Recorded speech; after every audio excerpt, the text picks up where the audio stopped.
छान दिसते. अशी लेस थोडी युनिक असेल ना तर साडी छान दिसते. त्यामुळं सारा एका ताईंची कमेंट आली होती की छोट्या छोट्या टोपलीमध्ये काय लावलंय ते दाखव म्हणून. आज दाखवणारच आहे.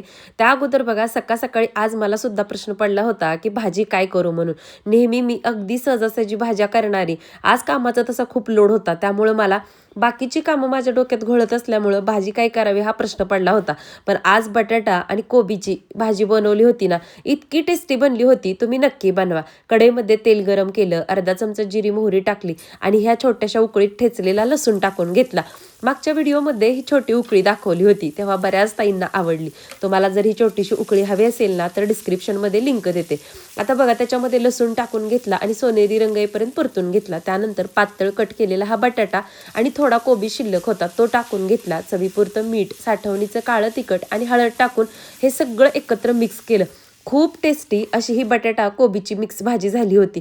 मी सुद्धा ही दुसऱ्यांदाच बनवली होती. पण अचानक प्रश्न पडला की भाजी काय बनवू. बटाटेही थोडेच होते आणि कोबीसुद्धा अगोदर केला होता त्यातला थोडा कोबी शिल्लक होता. म्हटलं दोन्हीची मिक्स भाजी बनवून बघूया. अगोदर केली होती तेव्हा सुद्धा माझ्या दोन्ही लेकींना खूप आवडली होती. पण त्याला खूप दिवस झाले होते. काही भाज्या आपण खूप दिवसापूर्वी बनवलेल्या असल्या ना तर विस्मरणात सुद्धा जातात. म्हणून आज दुसऱ्यांदा ही भाजी बनवली होती. म्हटलं चला आपल्या सगळ्या ताईंशी शेअर करूया. म्हणजे कधी भाजी काय करू म्हणून प्रश्न पडला आणि थोडासा कोबी आणि बटाटा शिल्लक असेल ना तर तुम्ही सुद्धा ही भाजी ट्राय करू शकता. त्यानंतर कोबीची भाजी इकडं शिजत होती बारीक गॅसवरती. तोपर्यंत चपाती बनवून घेतल्या आणि इकडं फक्त वाफेवरती ही बटाटा आणि कोबीची भाजी बनून तयार होती. त्यानंतर बारीक चिरलेली भरपूर अशी कोथिंबीर टाकली आणि आपली ही भाजी तयार झाली. तुम्हाला सुरुवातीला मी बोलले ना आज माझ्या डोक्यात खूप कामाचा लोड घोळत होता. ते म्हणजे आज दीप अमावस्या आहे आणि हा व्हिडिओ कालचा आहे. तर त्यासाठीचे जे माझे सगळे दिवे आहेत ना ते इथं मी घासण्यासाठी काढायचे, ते घासायचेत. हे जे काम असतं ना आपल्याला करायचंय म्हणजे उद्याचा दिवस छान जाईल, उद्याची पूजा वेळेत होईल. त्यासाठी मला हे सगळे दिवे जे आहेत ना पितळी छोटे मोठे ते सगळे घासून घ्यायचे होते. म्हणून स्वयंपाक करत असताना उठल्यापासून ना तो विचार सतत माझ्या डोक्यात घोळत होता. म्हणून सगळा किचन ओटा स्वयंपाक आधी आवरून घेतला आणि त्यानंतर जे काही समई पितळी दिवे आहेत ना चकचक असे घासून घेतले. कालच्या आपल्या होम टूरमध्ये ही साडी घातली होती. कालच्या शॉर्ट व्हिडिओत मी थोडक्यात शेअर केली कारण बरेच जण काही जण लॉंग व्हिडिओ बघतात आणि काही जण शॉर्ट व्हिडिओ बघतात. त्यामुळे म्हटलं दोन्ही व्हिडिओत बघता येईल. लॉंग व्हिडिओ जे बघत असतील त्यांना सुद्धा आणि शॉर्ट व्हिडिओ बघत असतील त्यांना सुद्धा. तर ही अशी साडी आहे बघा. पूर्ण हे नेट आहे असं दोन्ही बाजूला. हे बघा दोन्ही बाजूला नेट आहे ह्या साडीच्या आणि ह्या असं वेगळ्याच प्रकारची ही पायपिंग आहे ना त्याची अशी फुलं बनवलेली आहेत ह्याच्यावर. ही पायपिंग आहे बघा नेटवरती. साडी खूप जुनी आहे. ही लेस आहे ना तुम्ही जर बघितली ना हिचा कलर पांढरा होत चाललाय. ही जी साडीचा रंग आहे ना तसा ह्या लेसचा रंग होता डार्क. आता हिला झाले असतील 9-10 वर्ष. त्यामुळं आता ती कापडी लेस आहे चिकनकारी म्हटल्यानंतर लाईट होणं साहजिक आहे. आणि ह्याचा ब्लाऊज पीस इतका सुंदर निघालाय ना व्हिडिओत तर तुम्ही बघितलंय पण एक्स्ट्रा कापड निघलं होतं म्हणून मी एक एवढ्या इथं आत कापड दुसरं लावलं आणि एक ब्लाऊज एवढ्या पण व्हायचा शिवलाय. म्हणून ह्या ब्लाऊज साडीत जे ब्लाऊज निघलं होतं ना त्याचे 2 ब्लाऊज शिवलेत मी. साडी घातल्यानंतर छान दिसते. अशी लेस थोडी युनिक असेल ना तर साडी छान दिसते. त्यामुळं सारासार सगळा विचार करून साडी घ्यायची. आणि बघा ही लेसवरती अशी ह्या फुलं बनवलेत ना पानं बनवलेत. ही नेट आहे पूर्ण चिकू कलरची म्हणा गोल्डन कलरची म्हणा आणि त्या नेटच्याच कपड्यावरती त्याच्यापेक्षा थोड्या डार्क रंगाची हे अशी बघा की किती सुंदर फुलं बनवलेत. हे बघा ही दिसतात आहे ना ही पण फुलं आहेत. नंतर हे मोठ्या साईजमध्ये बघा हे मोठ्या साईजमध्ये छोट्या साईजमध्ये अशी फुलं बनवलेत. त्यामुळे ही साडी खूप छान आहे.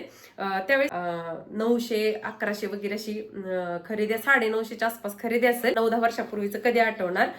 तर तेवढ्याची ही साडी आहे. पण कापड खूप छान आहे. जेवढं तुम्ही चांगल्या साड्या बघून घेताना हे बघा अगदी धुतली ना तर 2 मिनिटात वाळेल. अंगावरती घातल्यानंतर चापून चोपून बसेल. तुम्ही होम टूरच्या व्हिडिओत बघितली की किती चापून चोपून ही साडी बसते म्हणून. त्याचसोबत ना बाहेर ज्यावेळेस मी कुंड्या उचलून ठेवताना दाखवल्या होत्या 2-4-3 दिवसापूर्वीच्या व्हिडिओमध्ये पांढऱ्या ड्रेसमध्ये त्या छोट्या कुंड्यात काय लावले दाखव अशी कमेंट आली होती एका ताईंची. तर दाखवते कारण त्यांनी होम टूरचा व्हिडिओ बघितला असेल तर त्यांच्या लक्षात आलं असेल त्या टोपलीमध्ये काय लावलंय ते. नसेल लक्षात आलं तर म्हटलं चला आत्ता दाखवावं. चला दाखवते. तुळशी पसल्या कुंड्या उचलून ठेवताना ज्यावेळेस मी दाखवल्या होत्या ना, तेव्हा त्या ताई म्हटल्या होत्या छोट्या छोट्या टोपलीत काय लावले दाखव. तर हे जे 2 असे कप आहेत ना, कप हे बघा कप दिसतात ते, हे कप मी पुण्यावरून आणले होते आणि मला डायरेक्ट ह्याच्यामध्ये माती भरून ना कोणतंही झाड लावायचं नव्हतं. म्हणून मी काय केलं, हे 25-25 रुपयाचे अशा टोपल्या आणल्या बघा 2 आणि नेमक्या मिळाल्या पण मला. एक ऑरेंज कलरची मिळाली आणि त्याच्यामध्ये हे एक झाड लावले आणि आता ह्याची नावं काय आठवत नाहीत बरं का, नंतर सांगेन मी कधीतरी. आणि इथं पण बघा ही एक टोपली आहे आणि ह्याच्यामध्ये पण हे झाड लावले. तर अशा पद्धतीने लावलं होतं आणि त्यांनी आवर्जून बघितलं होतं त्या छोट्या ह्याच्यात काय लावले दाखव म्हणून. तर हे असं हे 2 झाडं ह्याच्यात लावलेले आहेत आणि इतकं सुंदर दिसतंय. आणि चिनी मातीचंच आहे हे पण. आणि ह्याच्यात पण काय केले, ग्लास आहे, ग्लासमध्ये पाणी भरून लावले. अगोदर ह्याच्यामध्ये एकदा मी माती भरून सुद्धा झाडं लावली होती, पण ते खराब होतं लवकर किंवा पाणी म्हणजे आत हे झाल्यामुळं कलर लाईट होतं. म्हणून मी अशा पद्धतीनं जुगाड लावलाय. तर आवडलं का हे? आवडलं असेल तर नक्की लाईक करा. असे छोटे छोटे माझे उद्योग असतात घरी बसून बसून, म्हणजे त्या वस्तू पण लवकर खराब नाही झाल्या पाहिजेत आणि व्यवस्थित सुद्धा दिसलं पाहिजे. त्यामुळं आता दिवे वगैरे सगळे माझे घासून घेतलेत. आता बघा किती वाजले, 4 वाजलेत. माझी दोन्ही लेकरं अजून आली नाहीत. मी बघू आता कधी येतात ते, येतील तेव्हा शेअर करीन. चहा वगैरे करायचा आहे. आता मात्र मला झाडून काढायचं, सगळं झटकून वगैरे घेतले. तर भेटते तुम्हाला नंतर. दिवे घासून असे स्वच्छ ठेवले होते बघा, मस्त एकदम वाळलेत. आता काही होते ते घरातच ठेवलेत मी. आता वाजलेत संध्याकाळचे 5:30 आणि आत्ता बाहेर आले. आज सकाळपासून मला काही यायला बाहेर जमलं नाही. आणि इकडं बघा गुलाबाची फुलं एवढी सकाळी पूजेला तोडून सुद्धा एवढी शिल्लक आहेत आपल्या बागेमध्ये. दाखवते तुम्हाला मस्त अशी बॅक कॅमेऱ्याने. हे बघा, रोज जोपर्यंत आहेत ना तोपर्यंत तुम्हाला पण याचा मनमुराद आनंद घेता येईल म्हणून मी दाखवते तुम्हाला, बाकी काही नाही. आणि इकडं आपल्या ह्या केळी कर्दळला सुद्धा बघा सुंदर असं फुल आलंय. ज्यांना माहिती नाही ना त्यांना बघायला होईल. काही ठिकाणी याला शितेची वेणी म्हणतात. तुम्ही कधी हे फुल बघितलं होतं का? आणि बघितलं असेल तर मला नक्की सांगा की बघितलंय किंवा ह्याचं तुमच्या इकडे ह्याला काय नाव आहे ते. मधुमालती सुद्धा आपली बघा एकदम सुंदर अशी बहरली. तुळशी पण छान डेरेदार हिरवीगार. आता पाऊस येतोय ना सारखा थोडा थोडा, त्यामुळे झाली आहे. हे तुळशी वृंदावन जर कोणाला पाहिजे असेल ना तर मी डिस्क्रिप्शनमध्ये ह्याची सेम तुळशी वृंदावनची लिंक देते. आणि तुळस पण आपली इथली पण छान आली. हा शेडिंगचा चिनी गुलाब कसा लावला म्हणून मला काल कमेंट आली होती.